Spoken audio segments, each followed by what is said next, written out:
Hi, నమస్తే.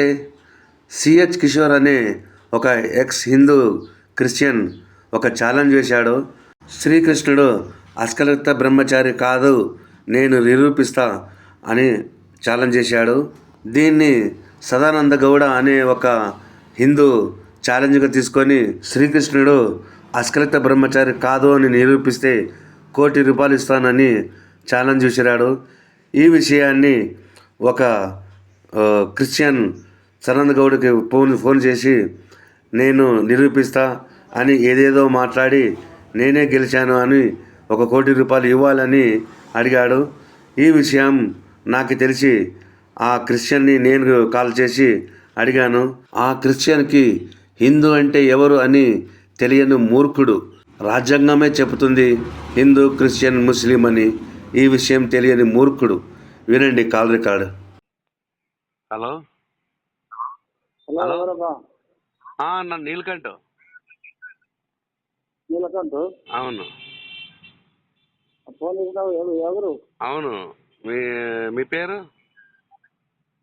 మీ పేరు?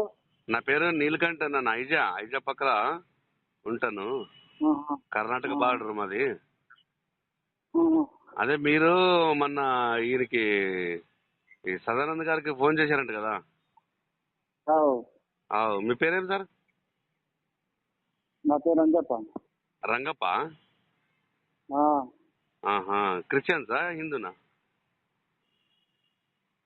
హిందూ అంటే అదే మీరు అది చెప్పండి, మీరు క్రిస్టియనా, హిందూరా? చెప్పు. మీరు హిందూ అంటే మీరు రాజ్యాంగంలోనూ క్రిస్టియన్స్ వేరు, హిందూస్, ముస్లిమ్స్ అని ఇలా డివైడ్ చేసింది అంబేద్కర్. అవునా లేదా? అంబేద్కర్ని అడగాల మీరు హిందూ అంటే ఏంటికి డివైడ్ చేసినావని. రాజ్యాంగం చెప్తారు కదా. మీరు రాజ్యాంగం గౌరవిస్తారు లేదా? రాజ్యాంగంలో లేదు, నాకు ఒకటే ఆన్సర్ చెప్పండి. మీరు రాజ్యాంగంని గౌరవిస్తారా లేదా? ఫస్ట్ ₹1,00,00,000 తీసుకొని రమ్మని. ఏమిటండి? ₹1,00,00,000 ఇస్తాను కదా. ₹1,00,00,000 ఇస్తారన్నాడు కదా. అదే అదే అదే అదే చెప్పా, అదే గుర్తయింది మాకు. మీరు ₹1,00,00,000 అడుగుతారు ఎందుకండి? ఇస్తాను చెప్పలేదు, వెళ్ళిపోతే అది ఊకే ఇస్తానండి. ఓడిపోయింది కదా. ఎట్లా అడుగు పది. అవును, ఎట్లా ఎట్లా ఓడిపోయినాడు? ఆయన చెప్పిన దాంట్లో ఏం తప్పు ఉంది? అడిగి కాదు, నాకు తెలుసు. మీరు చెప్పండి ఎలా ఓడిపోయాడు అని. అర్ధగంట నేను పని మీద ఉండే మళ్ళీ చేస్తాను.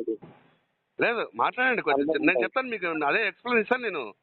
ఓడిపోయాడినా గెలిచాడినా మీ ఎక్స్ హిందూ ఆయన సిహెచ్ కిషోర్ ఆయన చెప్పింది తప్ప, ఇతను చెప్పింది తప్ప అని నేను చెప్తాను మీకు. అర్ధగంట సరే ఓకే.